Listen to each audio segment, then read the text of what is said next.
from the New York City area, welcome to the Badass Counseling Show, where the master badass himself, Sven takes you deep and gives balm for the soul, baby.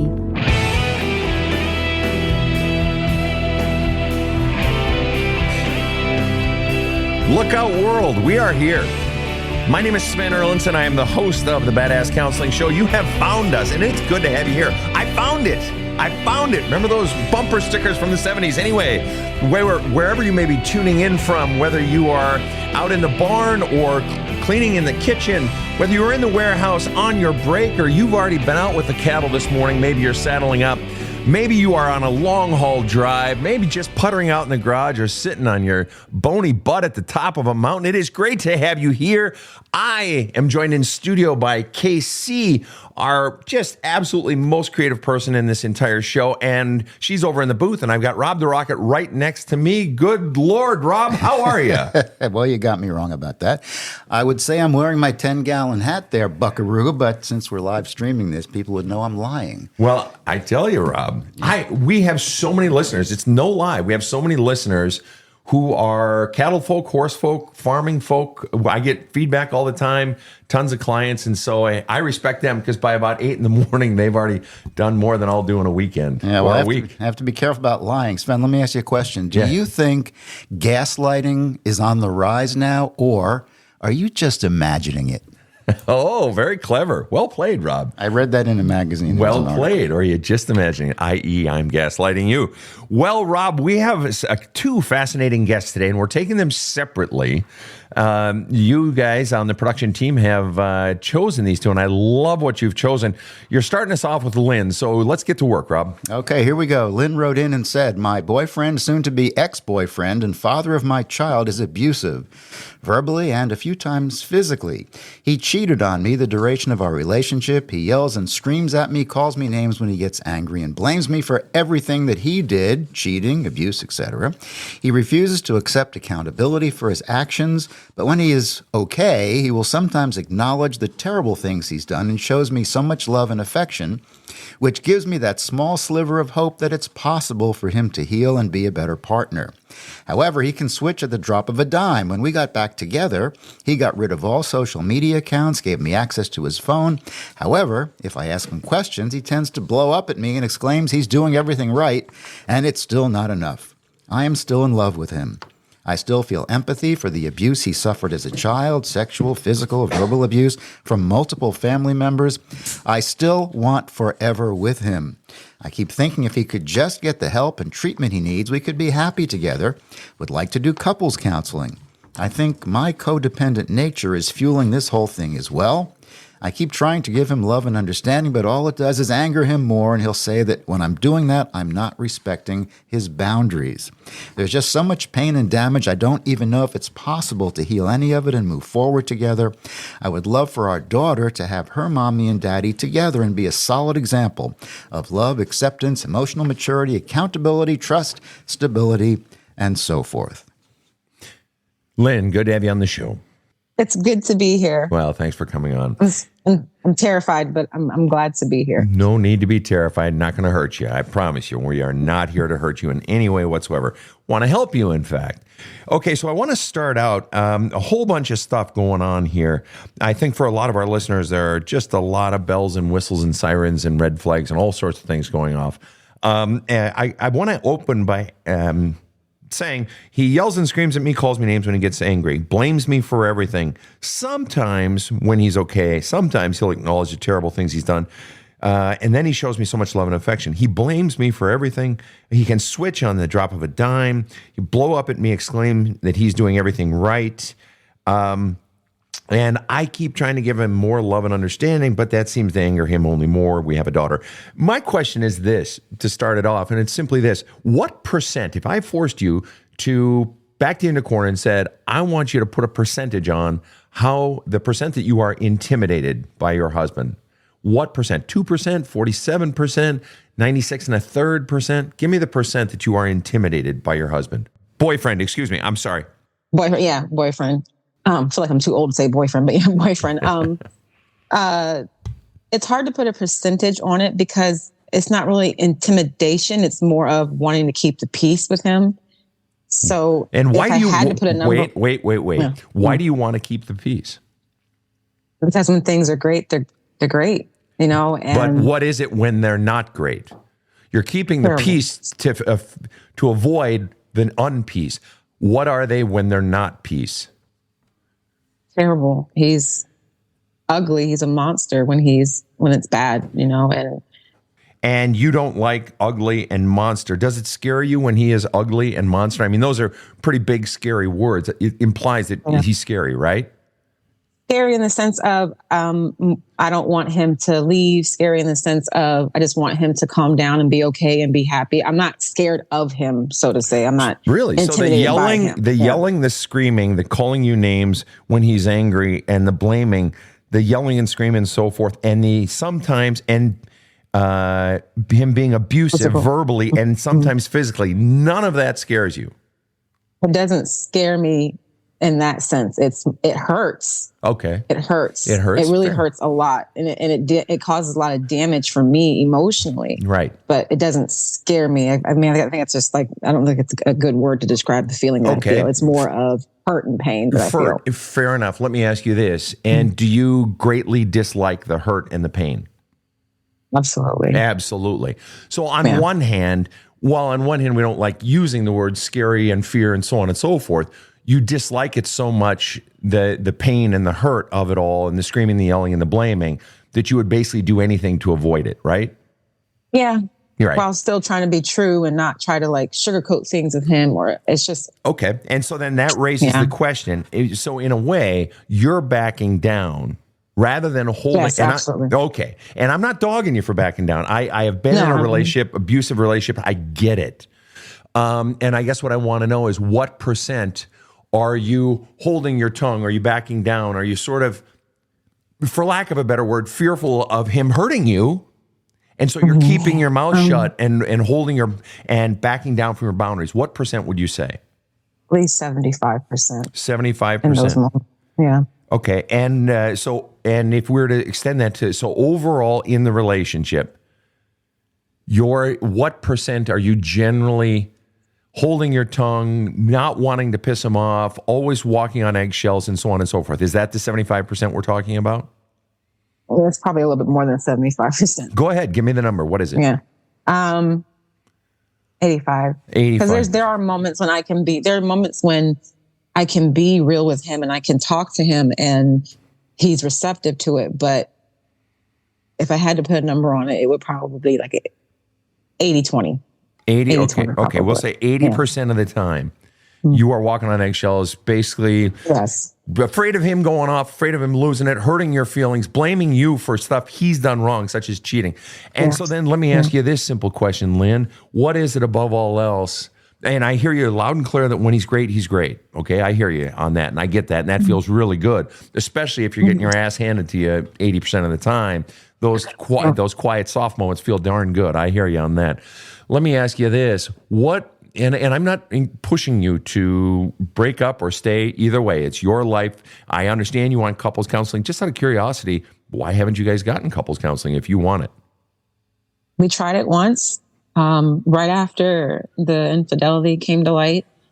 Literally, that was my first response: is we can try couples counseling, and it did not go well. Because he came into it saying that he's afraid that they're just going to blame him for everything, and he's going to be painted the bad guy, and blah, blah, blah, blah, blah. And initially he goes in there, he tries to woo her with his charm, and she saw right through it, and he basically showed his ass to her too. So eventually he was yelling at me in our sessions and stuff, and it was just, he doesn't want to accept that you did some really shitty things, deplorable things. And we're trying to like get past that and figure out if we can save this, but it never even got to that point in counseling. All right. And so he has no interest in counseling. He has no interest in owning all he has done and clearly continues to do. He has no interest. Right now, there is a significant power imbalance. What you've basically said is he has 80% of the power and you have 20% at most. All right. And he has no interest in changing that. Why? Because he doesn't have to. He's content. Right. He gets to be fucking asshole some days. He gets to be lovey and huggy and squeezy some days, or not even days. If I feel like being lovey and huggy for a minute today, maybe I will, but I just want to be fucking dickhead today or whatever it is. And you can't say shit about it because you're fearful of him hurting you. And also you've got a daughter. Mm-hmm. Right? Okay. And so let me ask you this. What is your single biggest fear if you were to end the relationship or walk away from him? Is it him hurting you? Is it you fear it fucking up your daughter? Is it your own heart that you would miss him so much? What is the single biggest fear for you? Is it being alone? What is it? It's hard for me to say. I couldn't even say. It's a combination of all those things. If I had to pick one, it would be what our lives would look like if we weren't together.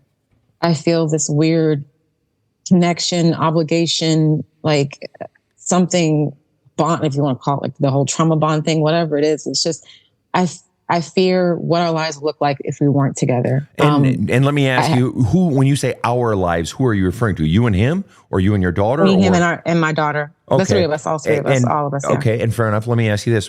What do you care what his life looks at after you're gone, unless it's the thought of him being with somebody else? Is that what you mean, that you fear that? Why do you care what his life looks like after you guys are done?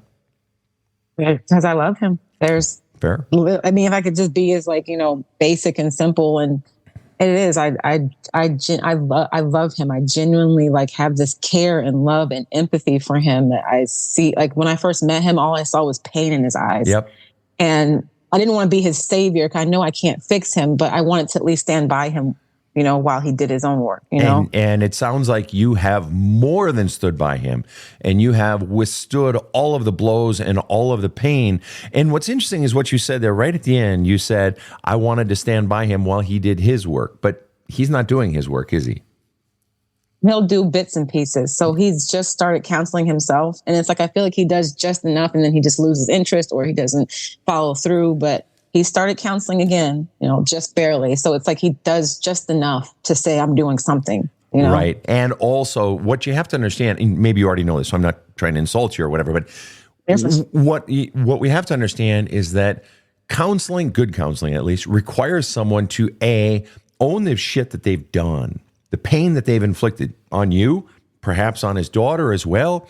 But it also means facing the pain in my own past that has caused me, that has conditioned me to live this way as kind of a fucking asshole in the world.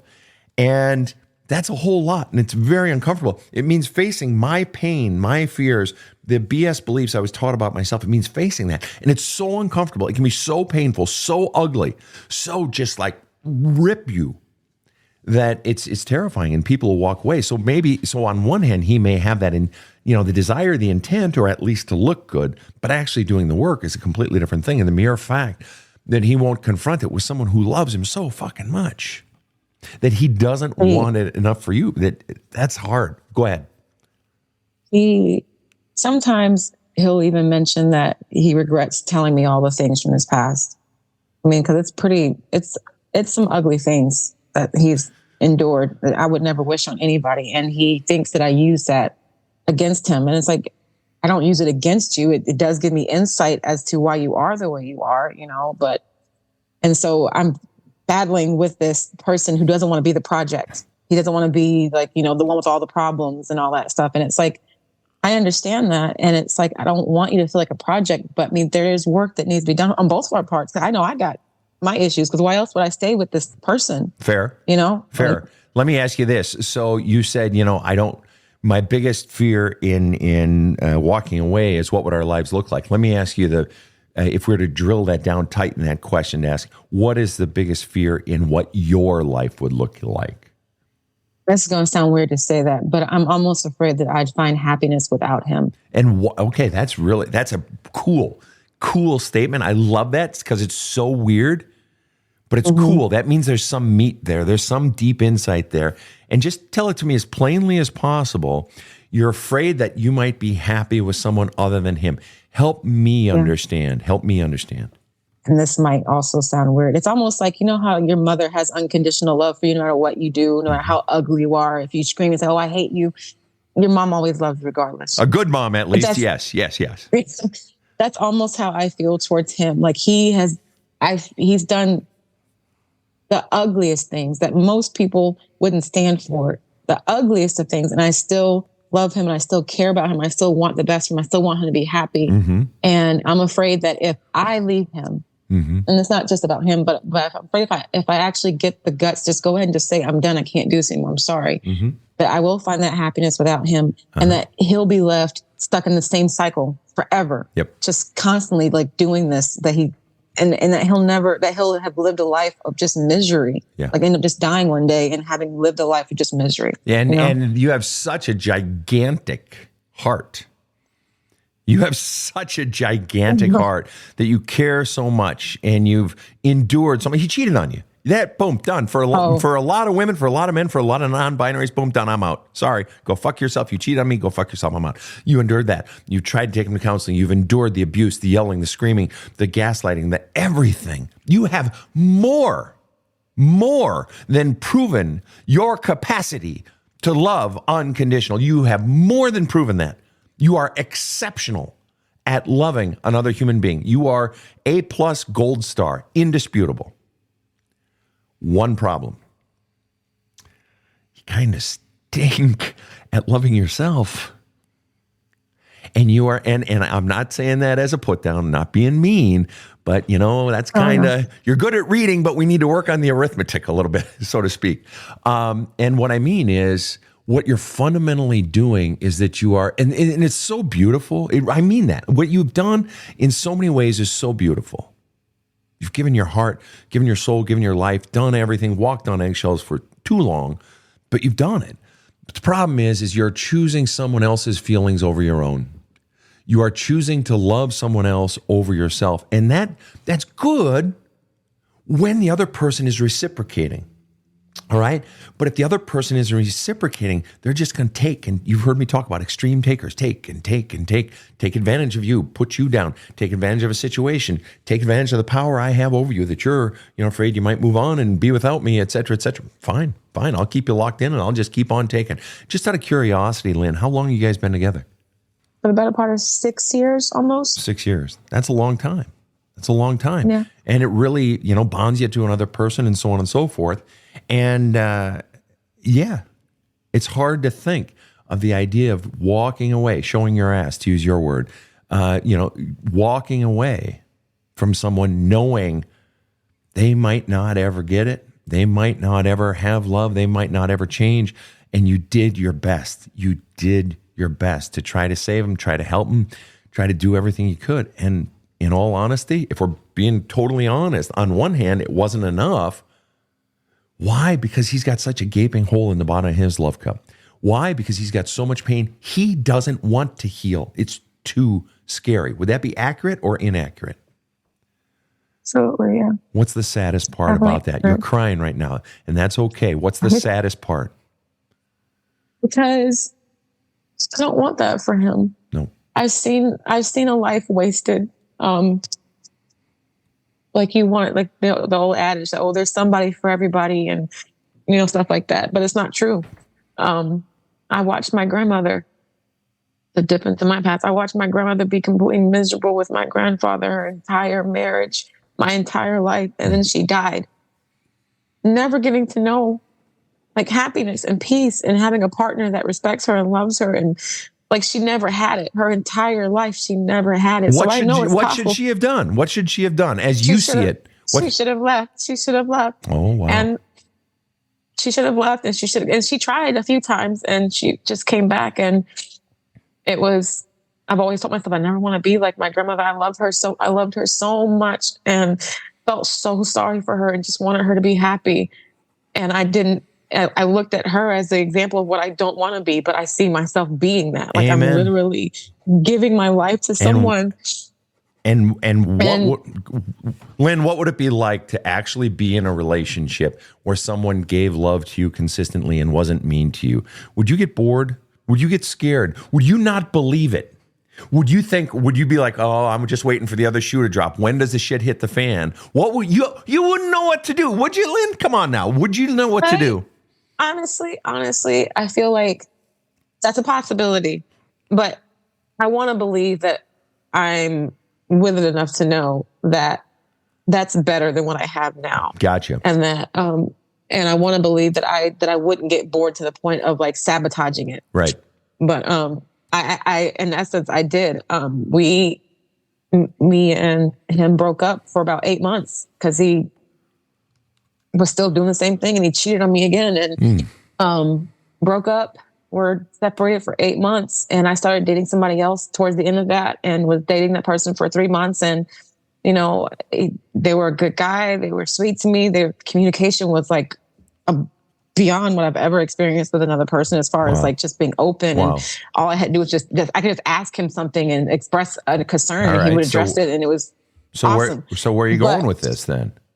The fact that and we weren't a couple yet, we were still just dating, you know, but the fact that on a drop of a dime, I left him and went back to my child's father. And it was like, I was told like I sabotaged what I could have, something that I could have had good with that person to go back to a bad situation with him. Right. And I felt so stupid when it clicked in my head that I literally sabotaged something good with that person. Not knowing where it would have gone, you know, because it was still just the very beginning of it. But like, it could have been something good. Yeah. And I instead went back to the security of the bullshit with the security, which tells me it scared you. It was uncomfortable. It was new. It was something. You went to security, and that's okay. Couple of things. One, we only let go of security. It's almost like you're on one of those old like wooden like Royal Navy ships of the 1800s with the cannons and the big masts. And that ship has a giant hole in the hull and it's on fire and it's been hauling manure. So it stinks, it's on fire and it's sinking, but you're holding on to that mast, even though everything's gone to shit. Why? Because it's all you've ever known. And that's okay. Here's the thing. Sometimes you've heard me say it before, maybe you've read it in my book, change will not occur until the pain gets bad enough. And your pain hasn't gotten bad enough. I'm not saying it ain't painful, but your problem, part of your problem is that you're so fucking strong. Is that you have so much love. You're so strong. You can endure and endure and endure. But the difference between happy people and unhappy people is their definition of strength.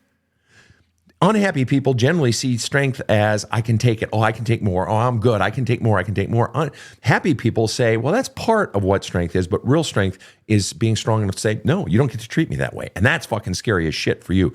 Let me ask you this. You said your biggest fear was that you could be happy with someone without him, and that basically he, your ex or your present boyfriend, that he would never know love and never know healing and so forth. If that happened, let me ask you this. You move on 10 years from now, or you move on now, or 6 months from now, and 10 years from now, you discover, you know, your present boyfriend still hasn't found happiness, blah, blah, blah, blah. And you see that, and you bump into him in a grocery store, and you see that, and it's like, wow, he still hasn't. And you feel bad for that, and so on and so forth. Then what? And I don't mean then what, like, gee, would you go back to him? I mean, if the worst case scenario happened, right? And you saw that, and you saw him in pain and all this and that, then what? What would you feel? What would go on inside of you? Briefly. Probably just feel really bad for him. And then what? And then what? Nothing. I mean, there's nothing to do at that point. If I've moved on with my life successfully, then there's nothing else for me to do there. Okay, so if I'm hearing you correctly, then if your greatest fear were to come to pass, life would go on, you would be okay. I know that deep down. I know that I'll be okay without him, that I could be okay with him. I can be happy without him. And I can't put the burden of his stuff on me anymore. Why can't you put the burden of his stuff on you anymore? Why? Because I'm not happy. Exactly. And I'm giving life away for that. And I'm going to give my life away for that. But I keep holding on, hoping that like it'll click for him, that something will just break through to him, that he'll finally be able to find that happiness, you know? And maybe his pain has to get so bad. And what I just said, change will not occur till the pain gets bad enough. But his pain isn't getting bad with you. There's no incentive to change. He has no incentive to change because you give him so much love. Why the fuck would he change? But let me ask you this. You still have a lot of years left before you become your grandma and just sort of give in to your situation and accept this for the rest of your life. But here's the real kicker in this whole equation. The real kicker. I love that you brought up your grandma because it clearly had an impact on you, and you realize, holy fuck, I'm my grandma right now, right? But here's the real kicker. Your daughter is seeing all of this. Even the shit you think she doesn't see, kids are soaking it in. They may not be making sense of it yet, but it is impacting them. That means you are teaching your daughter that this is what love is. You are teaching your daughter that this is how women should be treated. You are teaching your daughter that this is how men can act. You are teaching your daughter that this is what love is. You are conditioning your daughter. So I don't know how old she is, but I'm assuming she's less than 6 because you've only been together 6 years. You are conditioning your daughter that when she becomes 13 or 14 or 15 and has her first boyfriend, let's say, or maybe she's gay and has her first girlfriend, whatever, that she should give up the farm and let her partner mistreat her, and that she should do everything and anything for that person. Maybe the person takes her down the path of bad stuff like drugs. Maybe she's, forgive me, spreads her legs. Maybe she does whatever because she's been conditioned by the single most powerful person, or one of two most powerful people in her life, her mother, but mother and father, that's what you do. Now I have to ask you, if you were to 25 years from now, see your daughter, let's just say randomly she's 3 years old. If you were to see your daughter when she's 28 and she's in precisely the same situation, and her boyfriend is abusive and cheating on her and shit like that, and you saw her living out your life basically all over again, how would that feel? I would feel guilty, and I would want out of it. I wouldn't know what I'm doing. Right. Because she doesn't deserve it. She deserves to be happy. Exactly. And she would have wanted nothing more than for you to be happy. And if she's doing it at 28, it's quite possible you're still doing it when you're 50, whatever. And she would want nothing more than for her mommy to be happy. But the worst part of it all is precisely what you said. I just want her to be happy. But you normalized this as love. And he confirmed it. You're allowing it, or he's showing you all this crap, and you're allowing it. And by you allowing it and not walking away, now I'm not blaming you, the victim. It's not your fault he's doing this shit to you. I'm in no way of saying this. But if you allow it, you are normalizing it. You are patternizing it. You are preparing her. She doesn't know anything else from love. She'll go over to her best friend Susie's house, and Susie's parents may be nice and stuff, but it won't compute. It won't compute. No, you are normalizing this is what love is. And so it's not just that you have a responsibility to yourself, Lynn, and that you deserve to be happy. Like you said, I want to be happy, but you have a responsibility to that sweet, wonderful, rambunctious, playful, snotty, cute, wonderful, intelligent, creative little girl. You have a responsibility to her to teach her what love really is. She needs a strong mother. She needs a strong mother. And when it's ready, if you choose, you can leave and life can go on. What are you feeling right now, Lynn? I'm just stuck in that rut. I keep getting like close to the edge and taking that step and then just going back, Yep. Lynn, you need to be journaling. You need to be flushing out. If you don't have a therapist of your own, and I'd recommend getting one, but where you're not just dealing with the shit that went on this week, but you're going into all this really deep stuff we're into now. If you have a therapist or don't have a therapist, you need to be journaling your ass off. Here's what I'm feeling today. Why am I so upset? Flushing it out. But more importantly, or just as importantly, you need to be writing letters to him that you do not send. Do not send. Do not send. Writing him letters. I love you so much. I miss you so much. I wish you would change. I wish you did.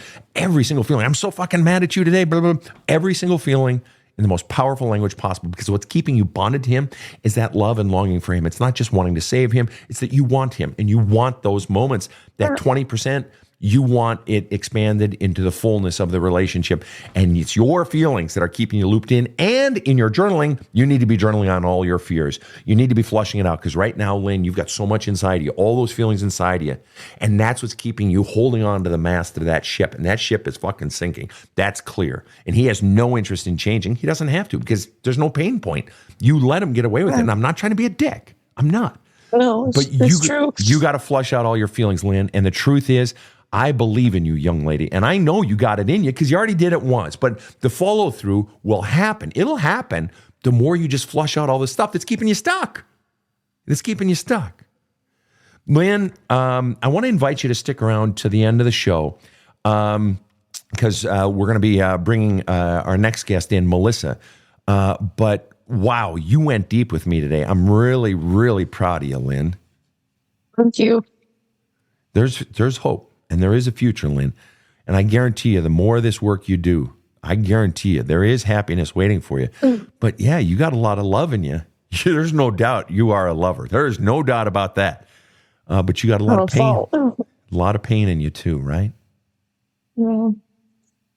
I got your book, and I've been listening to it as I'm driving around and whatnot. And I was like, gosh, some of this stuff is like really like resonating, and it's like wanting to like share it with him, but knowing that he's not going to take it in. And it's like, well, I got to stop worrying about whether or not he's going to take it in and just take it in for myself instead. Good for you. You're having those realizations. That's freaking awesome. And just for the record, Lynn, the most important part of the book of There's a Hole in My Love Cup, most important part is doing those journaling exercises, because that's where the ideas of the book meet your life. And it's not enough to just think about this stuff. Have you ever, I don't know what part of the country you live in, but have you ever put like a new cotton shirt or blouse into the dryer, or up north where I am, have you ever put like a wool sweater into the dryer? Have you ever put something in the dryer and it goes too long and it goes and it shrinks right up? Okay. Well, the thing is with our feelings and our problems, it does just the opposite when we keep it in our head. And it tumbles and tumbles and tumbles, and it gets bigger and bigger and bigger. You got to turn off that dryer. You got to pull that sweater of all your pain and all your feelings. You got to pull that fucking wool sweater out of the dryer. You got to start getting those feelings and those thoughts out of you, because it's the tumbling and tumbling and tumbling. That's what's keeping you stuck, Lynn. Lynn, you've been freaking amazing. And I've loved having you on the show. I hope you'll stick around to the end, but I understand if you don't. And I just know there is love waiting for you. I have zero doubt. You're going to have men beating down your door, wonderful men, and you're going to have a tougher decision, and that is choosing between really good ones who want to love you.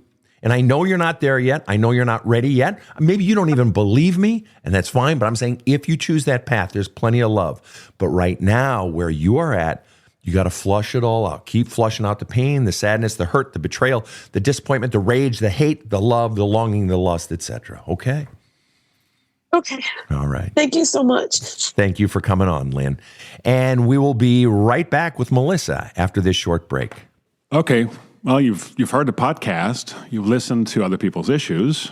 Maybe you've studied hundreds of Sven's TikTok videos. Time to stop lurking. Face your fears. And focus directly on the one person in your life who can benefit the most from Sven's experience and insight. Now, that would be you. Just go to badasscounseling.com and order Sven's book, There's a Hole in My Love Cup. Or check out his many video courses. Sven found a way to help himself out of a 12 years depression. It worked for him, and it can work for you too. Check out badasscounseling.com today. This show provides soul counseling intended to entertain and inform, and is not medical advice.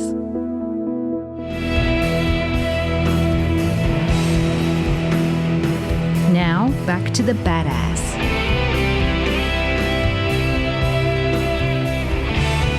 We are back with the Badass Counseling Show. We just spent some time with Lynn. Very powerful, very gripping, a lot of tears, a lot of pain, but a whole lot of us have been there. Rob, who's next? Well, Sven, we heard from Melissa, and she starts this paragraph off really nicely. She says, Sven, I love the show, listen weekly, and just got your book. My extreme taker ex just took his latest blow to our 9-year-old daughter that we share. I raise her, and he joins in less than 25% of the time. He and his flying batshit crazy enabling bad behavior family are at it again. But this one hit low, and I'm ready to give them all a big middle finger to their involvement with my daughter. Apparently, he was in the hospital on his deathbed from drinking-related health problems. Neither he nor his family communicated that he was in the hospital. Then we ran into them last week at a funeral, and my daughter's dad said he almost died, and all of our mutual friends were there at a bedside vigil. He said this in front of our daughter, and she was so upset. I mean, who does this? No self-awareness. His involvement in her life only creates chaos. My daughter has been in counseling since he left. She has a naturally angelic heart of gold, and I'm afraid his constant antics and alienation will ruin all of her awesome progress. What is the better of the two evils? An absent parent or a parent fucked up with addiction? Help, I'm lost. Melissa, welcome to the show. I'm glad to be on. It's great to have you here. Melissa, this is really interesting. 9-year-old daughter being influenced, as might be expected, by your ex, who really clearly makes some bad decisions. Tell me, in this whole equation, at the moment at least, what is the hardest part for you right now? Hardest part, I think, right now is what I foresee that's going to happen in the future with her. She is naturally just a very people-pleasing person, super empathetic. She loves to take on other people's emotions when things happen. It reminds me a lot of myself when I was a child. And that's why I have even more concerns for her, in her future relationships that she's going to have. Her dad and I were together for 15 years. We've been not together for 2 years now, and it's been tumultuous at best. The relationship was, life in a blender, essentially. Alcohol, drugs, cheating, outbursts of anger. And like you had just stated, when the pain got bad enough, I finally just said, I'm out. I'm done. I can't do this anymore. And post that, he has been using the minimal pieces that he does have with his interaction. He uses and alienates the daughter, one, against me, or two, just he's not even involved, or he'll promise her things that he never follows through with. And so really short synopsis on the history of that. And so for you, what if you were to state, so then that actually is a great explanation. Thank you. That's the hardest part, is all his impact on her, both in not following through and weaponizing her against you, all that. Extraordinarily painful. And I've actually been through much of that. And so I get it at a visceral level, and I'm so sorry. Okay. What is the biggest question you're struggling with right now? Where are you stuck? What's the question? If you were to distill it down to one sentence, what really are we talking about? The hardest thing that I'm dealing with right now is to understand if he should even, the involvement that he has with her is so little. And it going forward, because he's in supervised visitation that he's not really doing. He was supposed to be done in a couple of months, and that was 1.5 years ago. So if he does get out of supervised visitation and she has to go unsupervised to that environment, it scares the shit out of me. And I just don't want her to get hurt. Or do I just say, all right, chalk it up to your involvement? You can't be involved with her because you, one, can't be consistent, and two, and that's really hard on her. And two, I don't know. It's just, well, let me ask you. Is an absent? Yeah. Okay. So to your point then that you make at the end, is an absent parent better than a fucked up parent who's with addictions who's present? Right. Okay. So you really are at that point. Let me ask you this though. Yeah. What power do you have? Do you actually have the power to cut him out? Legally, could you do that? Is the court allowing you that? Is it your say? Hey, walk me through it. So at this point, he hasn't followed through with any of his court-ordered stuff to date that he's supposed to be doing. He did, in mediation, reserve all of his legal and physical rights until he completed the things that he needed to complete, and he has not yet. Okay, and just so we're all clear, he has reserved his rights. Explain what that means for our listeners. So he has no legal, physical custody of our daughter. He signed off and agreed to that. I think that he knew he didn't really have a pot to piss in at that point. Mm-hmm. He's slowly but surely moving through the process. And I'm concerned if he does get out of this agreement, then going forward, he's going to have very negative impacts on our daughter. Boil it down to the single biggest negative impact you see him potentially having. There are negative impacts that he's not going to do. He's not going to drop her off the edge of a building or something like that. So the ones that are within the realm of possibility for what you know him to be, which one scares you the most? Yeah, the emotional impact he's going to have on her. Specifically, in what form could you see it taking? What emotional impact specifically? Well, him just not being truthful, him not being accountable, him saying really stupid shit to her, that would just confuse her even more. It would also confuse my life, my day-to-day life with her and disruptions. Okay. In that. Okay. And this whole thing with the funeral, first of all, when I first read this, the part about the funeral was confusing to me because I didn't know if you were saying it was his funeral, which would make no sense. Right. But it was, you were all just at somebody else's funeral, right? Just for clarity's sake? Yeah. Right. Okay. Yep. Okay. And then he said that, that he almost died and friends having bedside vigil. And he said this in front of his daughter. Yeah, that's just fucking horrible. What the fuck was he even thinking? Clearly he's not. Clearly it's, and you say, and you make the statement, who does this? Just no self-awareness. And just to tweak that a little bit, it's worse than lack of self-awareness per se. It's lack of awareness of my words, my actions on a child, let alone my own child.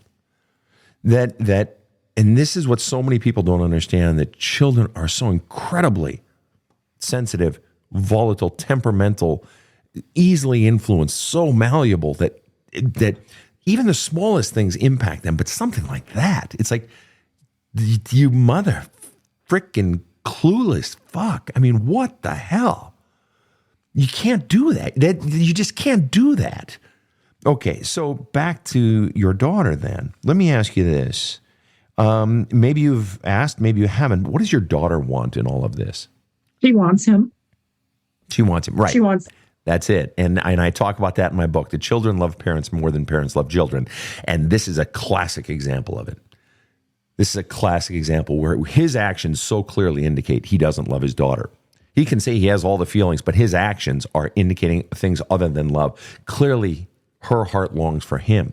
And let me ask you this. How much of her wanting her father, how much does that weigh on your heart? Oh, tremendously. And what are you feeling right now? You're audibly crying. What are you feeling right now?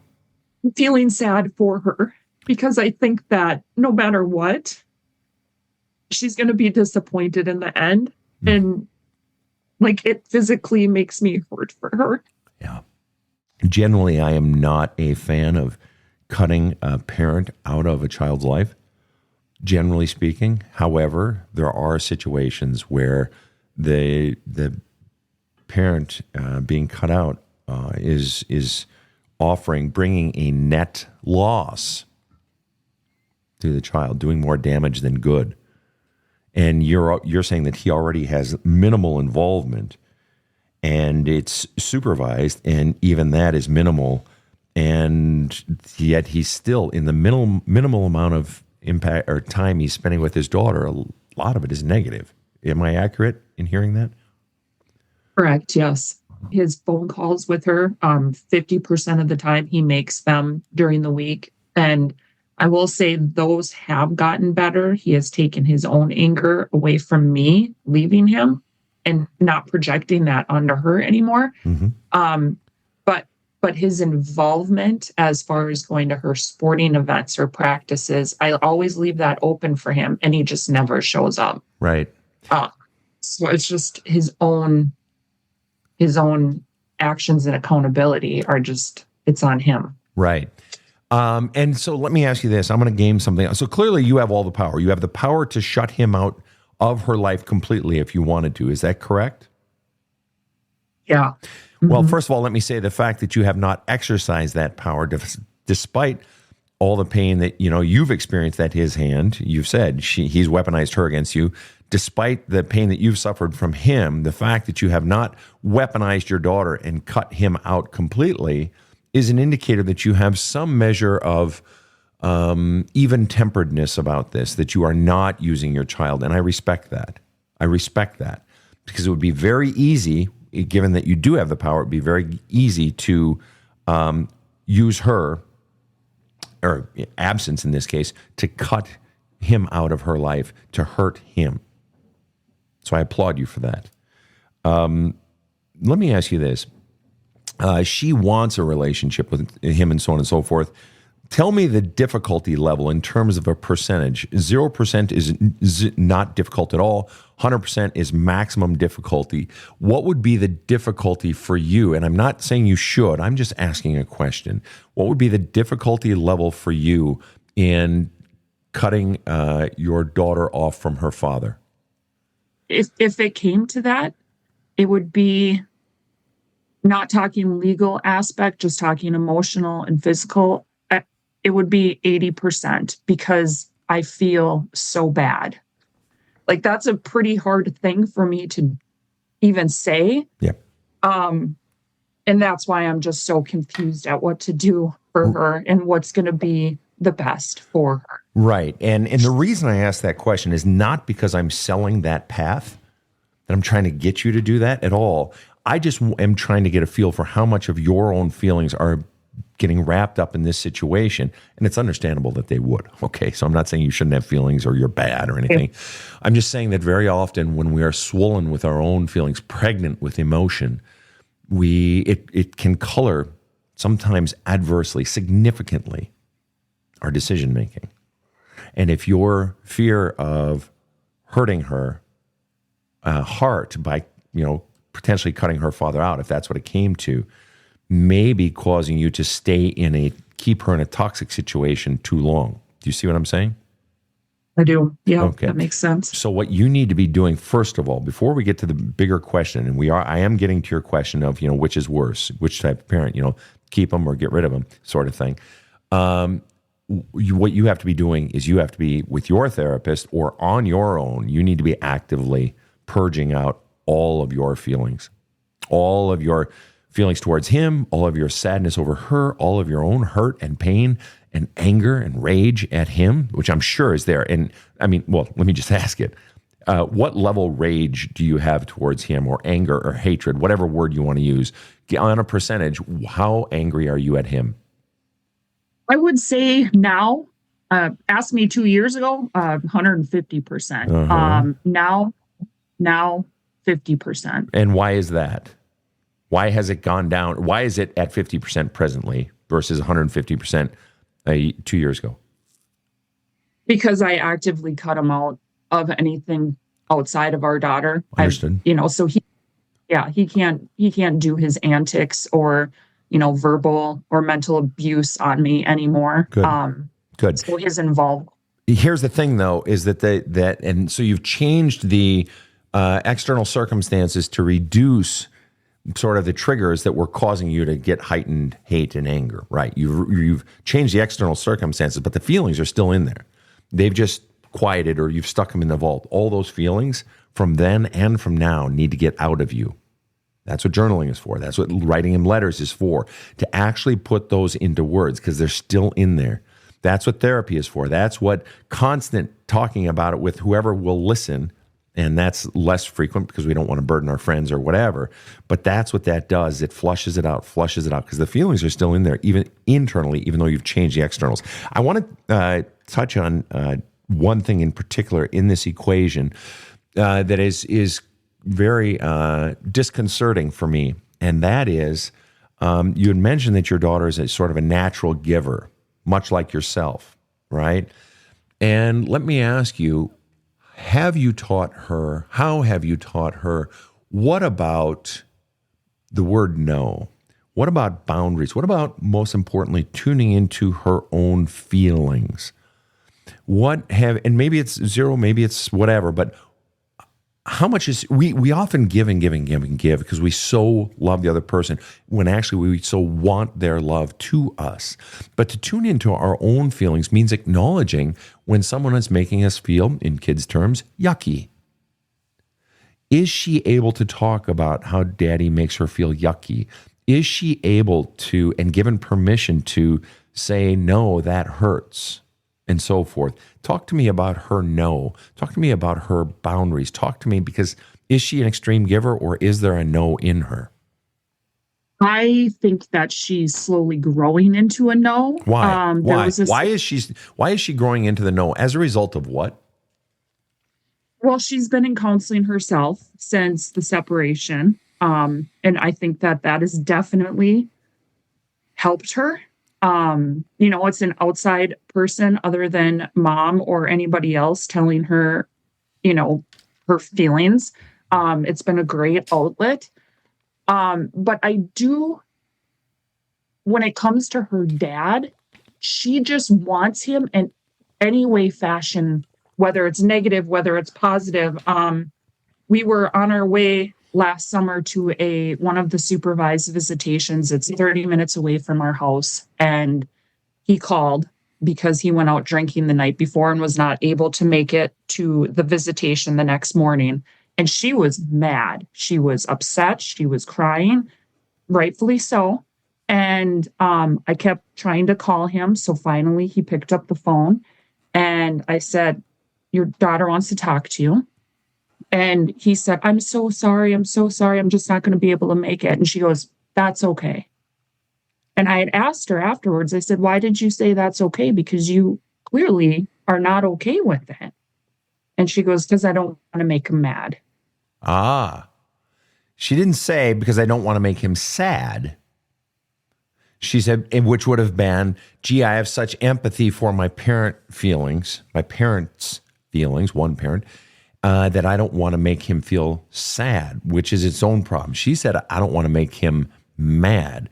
In other words, to some degree, she fears him being mad at her, and also thereby jeopardizing the potential love that she wants from him. So your daughter fears him. What percent is he receptive to you giving him pointers, teaching him? Zero. Eesh. Okay. Then, and so you saying to him, maybe, let her talk, let her get her feelings out. Tell her that it's okay to be mad at you. You telling that to him would be in one ear and out the other, right? Yep. Okay. Yep. You need to continue to, as you have done, you need to continue to give her an avenue to express her feelings, both in therapy, but also with you, encouraging her. And the best way to encourage is with questions. What are you feeling right now, sweetheart? What are you feeling? If I were in that situation, I think I would probably feel angry and probably sad and hurt. But maybe you're not. What are you feeling, honey? And encouraging her, and just keep asking questions without judgment, without trying to fix her. And it's hard to see our children struggle, but letting go of the fix, because the fix really is just getting the feelings out. Remember what my 93-year-old mother, before she passed away, she said for decades and decades, children want to be heard, not fixed. They don't need to be fixed at times, but mostly they just want to be heard, and letting your daughter get that out and get that out and get that out. And it's good that she's beginning to find her no and her anger, but she's got so many other feelings bottled up in there. Like, I want love from my daddy. I want validation. I want approval. I want affection. I want attention. And he's not giving it. And you allowing her, encouraging her, and her therapist, and if she has other significant adults in her life who them encouraging her to talk it out. All of that will encourage her. What it does is it teaches her to communicate with her own self. It teaches her to listen to the pain of her own soul, the sadness of her soul, the happiness of her soul. You're creating a bond between herself and herself. That's the most important thing. The biggest thing that will keep her from living a life of an extreme giver is her own communion with her own soul and her own needs and her own feelings. Because what extreme givers do is they cut that off. And the only way I feel good is by connecting to your feelings. I mean, we just heard that on the show with Lynn. So in tune and loving her partner, but at the expense of loving herself. And so the more you teach your daughter to talk about her feelings and to allow those feelings, it doesn't mean I get my way every single day. It doesn't mean I get everything I want. But the fact that there's safety to talk about all this stuff, you are teaching her to have union with her own self, to know her own voice. And that's where her strength comes from.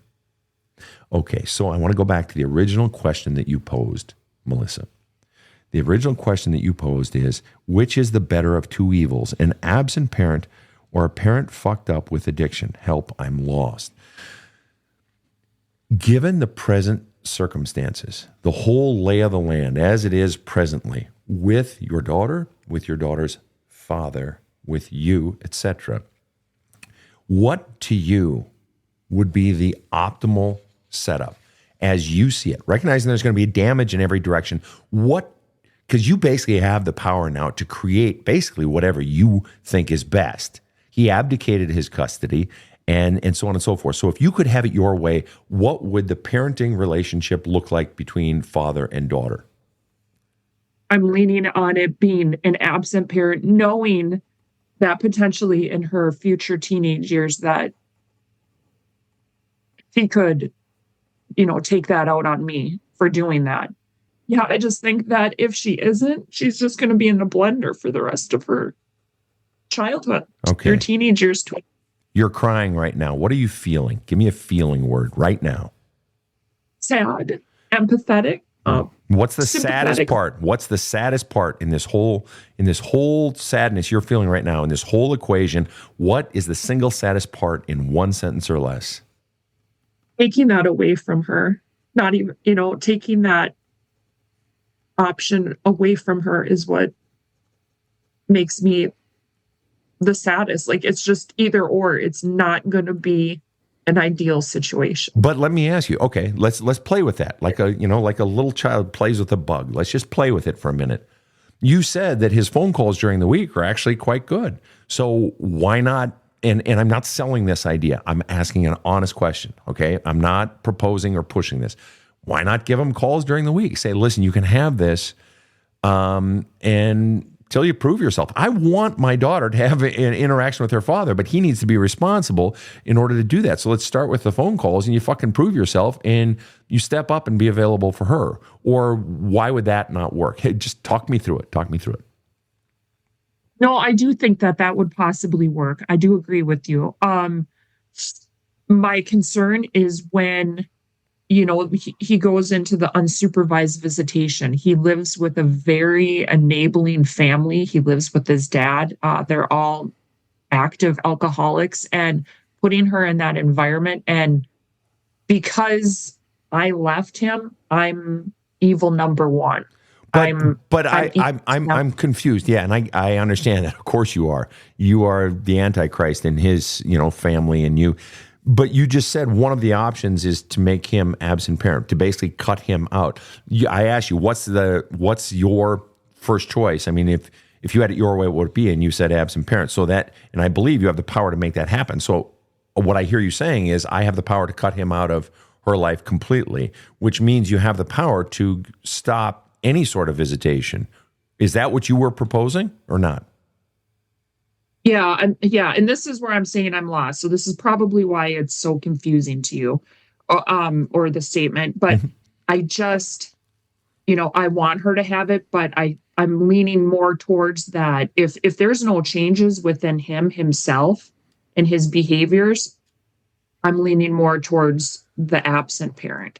And by absent parent, you're not saying absent parent. I'm leaning more towards cutting him off out of his daughter's life until he fucking proves himself. That's what you're really saying. You're not saying absent. You are absenting him. You are making it happen. Is that correct?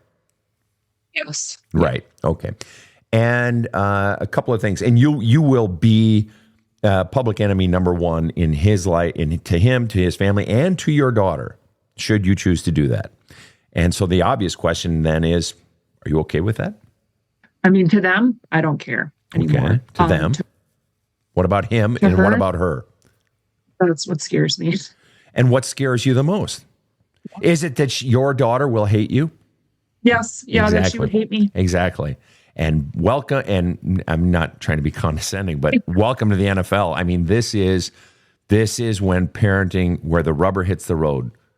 Do you have what do you believe in, and do you have the courage to stand up for what you believe, knowing A, you could be wrong, B, your child could not like you, C, your child could hate you forever. You've got to be willing. You've got to believe in it so much. And if you don't yet, that's okay. And maybe you never will. But you got to believe in it so much that you are willing to suffer whatever consequence may come, even if your daughter hates you for it. But the truth is, and you can make it clear to her, if you choose to go this route, you can make it clear to her, your daddy needs to, I'm doing this. I know you want your father, and I want you two to have a relationship, but he needs to be more responsible. You've got an alcoholic, a former drug-abusing father saying things hurtful to a child and an environment with his family where you said there's alcoholism and where there is, and not recovering alcoholism, I'm assuming, where it's actively being participated, right? And so it is toxic for your daughter. I am loath to cut off a parent from a child, especially a father, because it's so easily done. But there are those times. But you have to be willing to pay the price. And see, this is where we get back into your feelings. You're afraid of your parent, of your child disliking you. You're afraid of your child hating you. And it may come to that. And all you can fall back on is, have you genuinely looked at all the options? Have you genuinely exercised all the options? Are you genuinely giving him a shot? And he has a shot. And you make that clear to your daughter. Yeah, I want you guys to have a relationship. But basically, he has to clean up his act. So why not just do the calls and convey to him, you got to clean your shit up. You are hurting your daughter. You're hurting her, tearing her down, and so on and so forth. And I want to, I want you to have a relationship with her. But the shit that happened at the funeral, you got to take a parenting fucking class, dude. You need to be working on your parenting because this is not okay. What this whole thing means is you're going to have to be extraordinarily strong. You're going to have to be sorting through all of your feelings, constantly flushing out your feelings, because your own sadness, your own self-doubt, your own fears, that's what's going to cause you to maybe do it half-ass, or maybe start, stop, whatever. It's your own shit inside of you. Does any of this make sense, or it doesn't quite resonate, or what? No, it's resonating deeply right now. I just need to be confident in whatever decision I make and just roll with it. That's exactly right. And you've got to be okay with your daughter being 35 years old and not wanting a relationship with you. You've got to you've got to come to Jesus on that one, so to speak. And you've got to just be, because that's the question. That's the question. Any final questions for me, Melissa? No, thank you very much. There was a lot that was eye-opening. Okay. I encourage you to stick around to after the show. Melissa, you've been a stellar guest, and I bleed for you. I do, and I know a lot of our guests do. You're in a lot of our listeners do as well. You are in an incredibly hard situation, one of those really extraordinarily difficult times in parenting, and my heart goes out to you. Thank you so much for being on the show, Melissa. Thank you. And for all of you listening around the world, whether you are in the garage or in the garden, whether you're out by the edge of the lake or out with your cattle, have a kick-ass day. The Badass Counseling Show is strictly copyrighted. No copies may be made without the express written consent of the Badass Counseling Show, LLC. The Badass Counseling Show is produced by Karen Camparelli and Robert H. Friedman.